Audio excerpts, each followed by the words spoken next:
Presentation கொடுத்துட்டீங்க. இதுல நிறைய பேர் பிரசன்டேஷன் இதுதான் கான்செப்ட், இதுதான் நான் சொன்ன விஷயங்கள் இதுதான், இது தவிர வேற எதுவும் பேச போறது இல்ல. இந்த பிரசன்டேஷனுக்கு நிறைய பேர் சார் ஒரு பெரிய leader sir, presentation just a information, இத பத்தி நிறைய பேர் புரிஞ்சுக்கணும். பிரசன்டேஷன் அது இருக்கிற இன்ஃபர்மேஷனை கொடுக்க போறீங்க. என்ன கொடுக்க போறீங்க? புதுசு புதுசா சொல்ல போறீங்க. ஆக்சஸ் இந்தியால என்ன இருக்குன்ற விஷயத்த சொல்ல போறீங்க, அவ்வளவுதானே. இதுக்கு நிறைய பேர் சார் அவர் பெரிய ஆள் சார், அவர்கிட்ட ஒரு அப்பாயின்மெண்ட் வாங்குறது, அப்ளைண்ட் ஒரு அப்பாயின்மெண்ட் வாங்குறது, சூப்பர் அப்ளைண்ட் ஒரு அப்ளைண்ட் வாங்குறது, இவ்வளவு அப்பாயின்மெண்ட் வாங்கிட்டு போய் நிக்காது. உங்களுக்கே சொல்ல கத்துங்க. மேபி ஃபர்ஸ்ட் வாட்டி சொல்லும் போது தப்பா சொல்லலாம், நான் வேணாம் இல்ல, ஆனா அவர்கிட்ட சொல்லும் போது கத்துக்குங்க. நான் ஃபர்ஸ்ட் ஒரு 100 தானே எடுத்து வைக்க சொன்னல, இதுக்காக பயன்படுத்துங்க. நான் சொன்ன 3 விஷயம் தெளிவா தெரிஞ்சா உங்களுக்கு ஐடி கொடுத்துருவாங்க. நீங்க அப்படியே பெருசா சொல்ல தேவையில்ல. கம்பெனி பேர் தெரியணும், கான்செப்ட் தெரியணும், பிளான் தெரியணும்.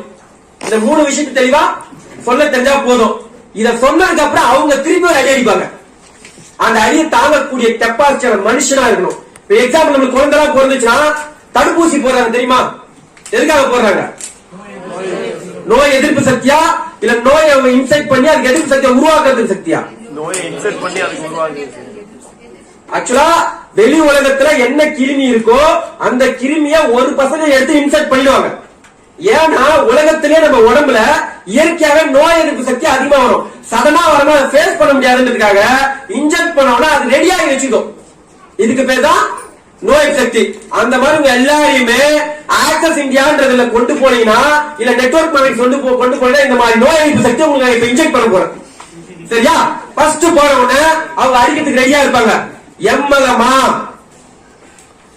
சதுரங்க அட்டை உண்மையா இல்லையா? அப்படி போய் நிக்கும் போது நீங்க திருப்பி கேட்கணும், இன்னைக்கு எம்எல்எம் அப்படின்றது என்னங்க? ஃபர்ஸ்ட்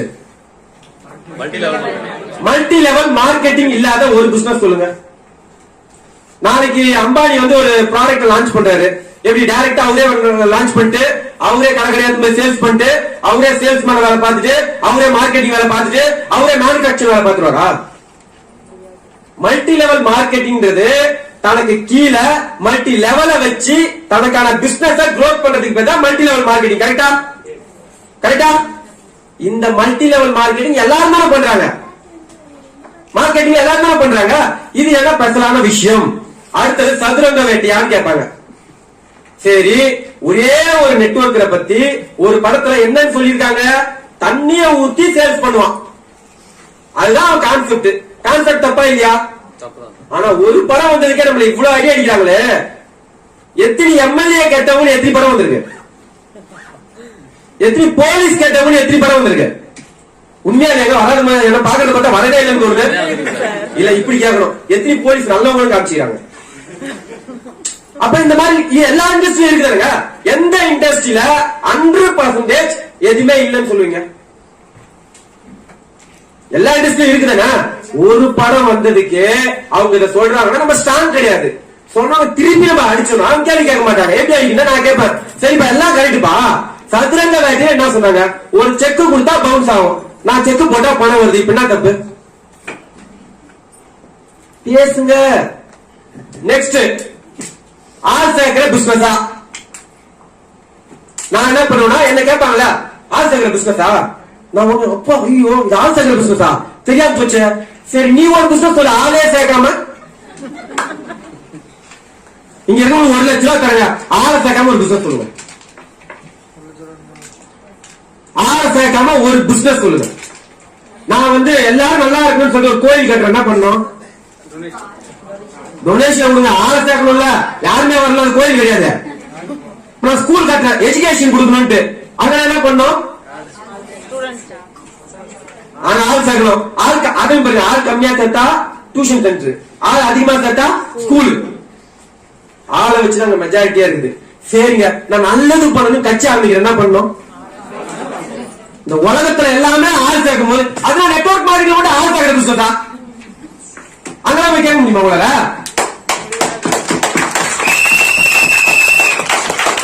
திருப்பி கேளுங்க, என்ன கேட்டாலும் திருப்பி கேட்பேன். ஆளே சேர்க்காம ஒரு பிசினஸ் சொல்லு. இந்த உலகத்துல என்ன இருக்கா? அப்ப இதுக்கு மட்டும் இந்த ஆள் சேர்க்கிற பிசினஸ். கல்யாணம் பண்ணா ஆணும் பண்ண சார் கல்யாணம் பண்ண முடியும், இதான் டிஃபரெண்டா சொல்ல அர்த்தம். அப்ப இது இருக்கிற சிஸ்டம் தானே, புதுசா எதுவும் கிடையாது இல்ல. இதை கேட்ட நம்பாதுக்கு நம்ம போனோம் சார் ஆசார புதுசா சொல்லிட்டாங்க சார். பாத்தீங்களா, ஆமான்னு சொல்லிட்டு போங்க. அது சொல்றதுக்கு எத்தனை பேர் தைரியம் இருக்கு? 6 செகண்ட் இந்த உலகத்துல எதுவுமே பண்ண முடியாது தெரிஞ்சவங்களுக்கு தைரியம் இருக்கும். கரெக்டா? Okay, next. நான் நிறைய பார்த்துட்டேன். என்ன சார்? நான் ரோட்ல லாரி போறத பார்த்துட்டேன், காரு போறத பார்த்துட்டேன், பிளைட் போறத பார்த்து இருக்கட்டும். எவ்வளவு பிசினஸ் பண்ண நான் கேட்பேன். நிறைய பார்த்துட்டேன். சரி சார், எந்த கம்பெனி பண்ணீங்கன்னு கேட்டேன். எந்த கம்பெனி பண்ண? கம்பெனி பேரு இந்த லட்சத்துல பண்ணிட்டு பேச்சு வரானு கம்பெனி பேரே தெரியாது. என் ஃப்ரெண்ட் பண்ண சொல்றது. நெக்ஸ்ட், கம்பெனி பேர் நிறைய பேர் தெரியாது. மோஸ்ட்லி சொன்னா ஆம்வேர் பண்ணாங்க, அது கூட பண்ணாங்க, வீக்கேன் பண்ணாங்க. நான் தெளிவா சொல்றேன் சார், வீக்கேன்ல மேக்னெட்டிக் பெட்டி என்கிட்ட அது கிடையாது, அது ஒண்ணு கிடையாது சார். ஆம்வேர் அங்க பொருள் இருக்கு, நான் பொருள் இருக்கேன் சார். வேற இது மாதிரி பாத்துட்டேன்னா, இது மாதிரி நான் கேட்கட்டேன்னா, ஆன்லைன் வெப்சைட்ல அமாம் சோப்பும் லைபாய் சோப்பும் கொடுக்குற ஒரு கம்பெனி பாத்தியா சொல்லி 1 லட்சம் ரூபாய் பாத்துல தரணும். இப்ப தரேன் பாத்துட்டேன்னா சொல்லணும்ல. எனக்கு தெரிஞ்சு இந்தியாலேயே அமாம் சோப்பும் லைபாய் சோப்பும் நெட்வொர்க் மார்க்கெட்ல கொடுத்த ஒரே கம்பெனி ஆக்சிஸ் இந்தியா மட்டும்தான். அடுத்தது கேட்பேன், நிறைய பார்த்த நீங்க என்ன சார் அம்பானியா இருக்கீங்களா அதானியா இருக்கீங்களா? பார்த்த பேரெல்லாம் இருக்குமா இல்லையா? வேடிக்கை பார்த்துருக்க, உள்ள போய் அட்லீஸ்ட் பண்ணியாவது பார்த்துருக்கணும். இந்த மாதிரி நிறைய பேர் எல்லாம் தெரிஞ்ச மாதிரி நிறைய பேர் சுத்தி நிற்கிறாங்க. அவங்களுக்கு எதுவுமே தெரியல பஸ் புரிய வைங்க. நான் கேட்பேன், இந்த மாதிரி கேட்கும் போது அவங்க தெளிவாயிடுவாங்க. அடுத்து என்ன இருக்கு? ஏமாத்திடுவாங்க. இங்க ஏமாத்துறதுக்கு என்ன இருக்குது? சரி, இங்க ஒரு 6200 ரூபாய் கொடுத்து ஒரு ஐடி போறாரு, 5800 ரூபாய்க்கு ப்ராடக்ட் கிட்டும் போயிருச்சு. கரெக்டா? மீதி அவர் காசு எவ்வளவு இருக்கு? 1000 அது 200 ரூபாய் கொரியர் சார்ஜ் போயிடுச்சு. மீதி எவ்வளவு இருக்கு? 1000 ரூபாய். ஒரு பிசினஸ்க்கு 1000 ரூபாய் அவர் ஏமாத்தி நம்ம கோட கோபுரம் கட்டுவோம். இல்ல அந்த 1000 ரூபாய் ஒரு ஏமாந்ததே கிடையாது. ஆனா அவர் தான் சொல்லுவாரு, 30 லட்சம் ரூபாய் விட்டம்பா. பாத்தீங்களா? 20 லட்சம் ரூபாய் விட்டம்பா. எங்க விடக்கூடாது அங்க கேள்வி கேட்கல, எங்க கரெக்டா இருக்குமோ அங்க கேள்வி கேட்பாங்க. ரெண்டாவது, நம்ம ஏமாறாத மாதிரி. இப்ப நான் சொல்றேன், இந்த கோட்டு பீட்டரிங்ல வாங்கினேன். கரெக்டா? நான் இதுல ஏமாறலையா? மனசாட்சி சொல்லுங்க, ஏமாறலையா? இந்த கோட்டு 10,000 10,000 அப்படியே 10,000 இந்த மேனுபேக்சரிங் காஸ்ட் 10,000 தானா? இதுல லேபிள் அடிக்கிற மாதிரி கூட பணம் போயிருக்கும். கரெக்டா? இந்த பட்டன் அடிக்கிற மாதிரி கூட பணம் போயிருக்கும். மேபி இதோட காஸ்ட் வந்து ஒரு 500 ரூபாவோ 1000 ரூபாய் 2000 ரூபாவோ இருக்கலாம். என் கையில வர்றதுக்கு 10,000 செலவு பண்ணிருக்கேன். அதே மாதிரி நெட்வொர்க் மார்க்கெட்டிங் உங்க கையில வர்றதுக்கு அந்த பணத்தை செலவு பண்றீங்க. இல்ல அப்படி செலவே பண்ண போறேன்னா இது தனித்தனியா இருந்திருக்கும். எனக்கு கோட்டா கிடைச்சிருக்காரு. கரெக்டா? உலகத்துல அதே மாதிரிதான் எல்லாத்துக்கும் ஒரு வேலை இருக்கு. நான் ஏமாறவே மாட்டேன், இதுக்கு பேர் ஏமாறுறது இல்ல, தட்ஸ் கால்ட் பிசினஸ். நான் 1000 ரூபாய்க்கு ஒரு பொருள் வாங்கினா 2000 ரூபாய்க்கு வித்தா அது ஏமாத்தது கிடையாது, அதுக்கு பேர் தான் பிசினஸ். நான் 50 ரூபாய்க்கு ஒரு பொருள் வாங்கி 500 ரூபாய்க்கு வித்தா அதுக்கு பேர் ஏமாத்தது கிடையாது, பிசினஸ். அந்த பிசினஸ் பண்ணாதான் இந்த உலகம் இயங்கும். நான் மட்டுமே சம்பாதிக்கணும் அப்படின்னு நினைச்சா எங்குமா? நிறைய பேர் ஏமாந்துறாங்க. இங்க ஏமாறதுக்கு என்ன இருக்குது? 1000 ரூபாய் நான் லாஸ்ட்ல வச்சுங்க சார். நான் தெரியாம கேட்கிறேன், லாஸ்ட்ல வச்சுங்க சார். நான் 38,500 ரூபாய் போட்டு ஜாயின் பண்ணேன், எனக்கு லாஸ்ட்ல வச்சுங்களேன். ஆனா ஜெயிக்கிறதுக்கு வாய்ப்பு இருக்குல்ல. நான் கிட்டத்தட்ட ஒரு வருஷத்துக்கு 1 லட்சம் ரூபாய் கட்டி இன்ஜினியரிங் படிச்சேன், டிப்ளமாக்கு 30,000 ரூபாய் கட்டி படிச்சேன். ஆனா ஒருத்தர் கூட நீ சம்பாதிப்பேன்னு சொல்ல, சம்பாதிக்கிறதுக்கு கேரண்டி கொடுக்கல.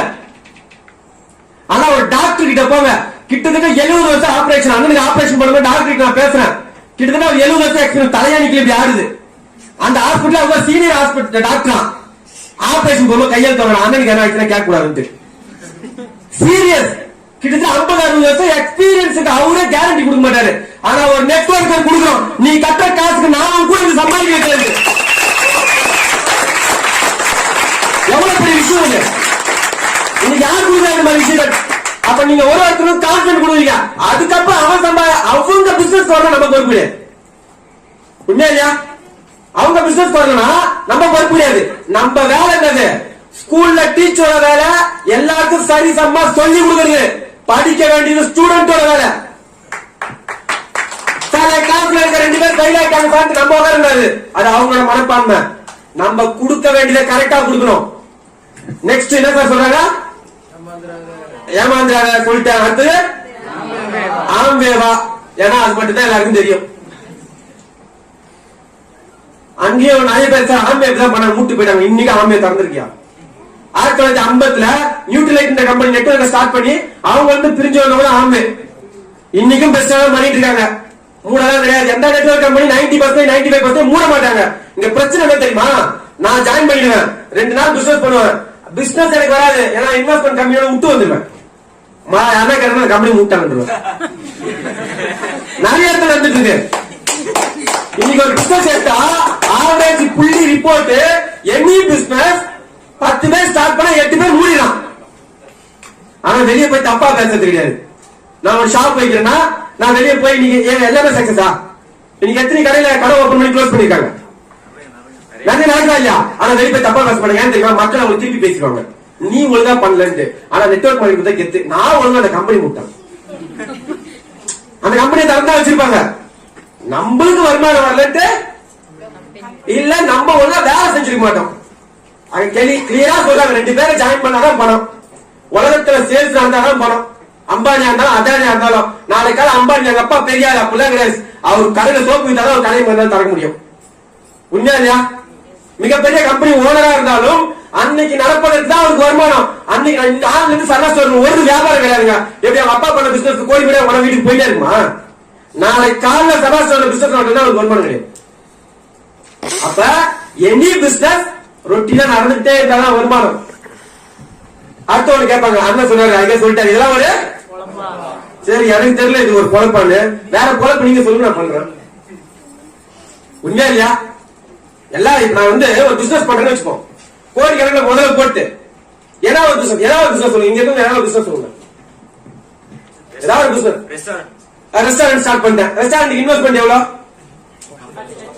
10 லட்சம் ரூபாய் இன்வெஸ்ட் பண்ணோம். கரெக்டா? 10 லட்சம் ரூபாய் இன்வெஸ்ட் பண்ணிட்டேன். அடுத்து என்ன பண்ணோம்? என் கடைக்கு ஆள் சேர்க்கணும், மாஸ்டர் சேர்க்கணும், எல்லாரும் சேர்த்தேன். அதுக்கு ஒரு 2 லட்சம் ரூபாய் ஆயிடுச்சு, 12 லட்சம் ரூபாய். அதுக்கப்புறம் போய் மச்சான ரெஸ்டாரண்ட் வச்சுனா ரெஸ்டாரண்ட் வரணும், அந்த பொழப்புக்கு இந்த பொழப்பு பரவாயில்ல. என்ன பண்ண? ரெஸ்டாரண்ட் வச்சுனா ரெஸ்டாரண்ட் வரா, மாமா நான் ரெஸ்டாரண்ட் வச்சு எனக்கு ஒரு ஆர்டர் கொடுங்க. அங்க நான் என்ன பண்ணோம்? இப்ப எங்க மாமா ஆர்டர் கொடுக்கலன்னா நான் கரண்ட் பில் கட்டணும். எங்க மாமா ஆர்டர் கொடுக்கலன்னா நான் வாடகை கட்டணும். எங்க மாமா ஆர்டர் கொடுத்தா 12 லட்சம் ரூபாய்க்கு வட்டி கட்டணும். கழுத்து மேல கத்தி. அதுக்கு வெறும் 5000 ரூபாய் போட்டு கம்மியா மார்க்கெட் பண்ணிட்டு போயிடலாம். உண்மையா இல்லையா? ரிஸ்க் மார்க்கெட் பண்ணாதான். 2வது விஷயம், ரெஸ்டாரண்ட் பார்ட் டைம் ஸ்டார்ட் பண்ண முடியாது. ஆனா network marketing part time start பண்ணி லைஃப் டைம் மாத்த முடியும். ஓகேவா? அந்த குழப்ப சொல்லி புரிய வச்சு அவங்க என்ன பண்ணாங்க கேட்டு இந்த குழம்பு பரவாயில்ல பண்ணுங்க, தப்பு இல்ல. கரெக்டா? இல்ல 2வது பக்கம் போலாம். நான் ஒரு டாக்டர் படிக்கிறேன், எது படிச்சாலும் ஆர்ட்ஸ் எடுத்தாங்க ஆகணும். எல்லாத்துக்கும் மார்க்கெட்டிங் தானே, இதான விஷயம். நான் கிளினிக் வச்சா மட்டும் என்ன சொல்ல போறேன்? என் கிளினிக் வர பக்கத்து கிளினிக் போனா சொல்ல போறேன். ஜுரம் வந்தா என் கிளினிக் வர சொல்ல போறேன். லாயர் படிச்சா பிரச்சனை வந்தா என்கிட்ட வரணும்னு சொல்ல போறேன். அப்ப அங்க மட்டும் ஆளு டெம்பரா ஆளே சேர மாட்டேன் அப்படின்னு நின்று என்ன ஆகும்? இந்திய நாட்டு பிரதமரா இருந்தாலும் எலெக்ஷன் வந்துச்சுன்னா வீடு தேடி வந்து ஆள் சேர்த்தா ஆகணும்.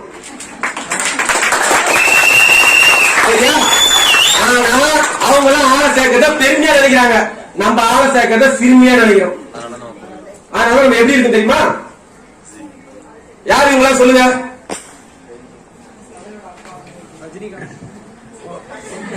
தெரியுமா?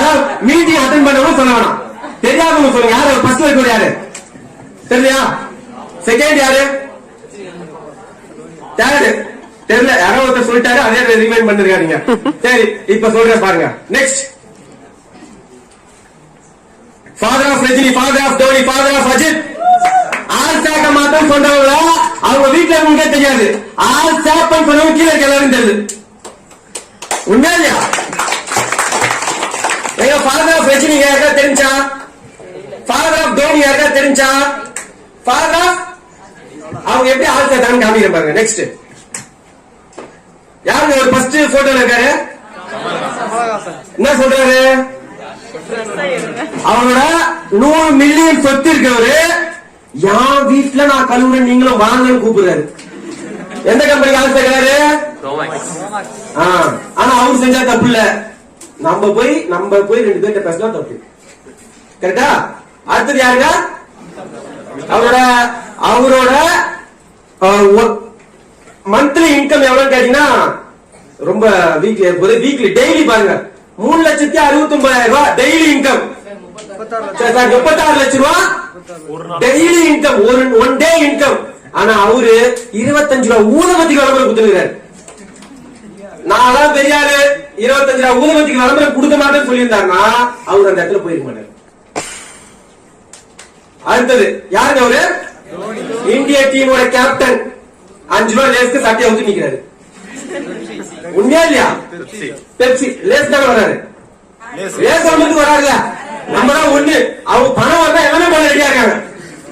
அப்படி அவங்க ரெடியா இருக்கிறதுனாலதான் செலிபிரிட்டின்றாங்க. நம்ம ரெடியா இல்லாததுனாலதான் நான் சொல்ல நம்ம வீட்டுல என்ன சொல்றேன் நீங்களே வச்சுங்க.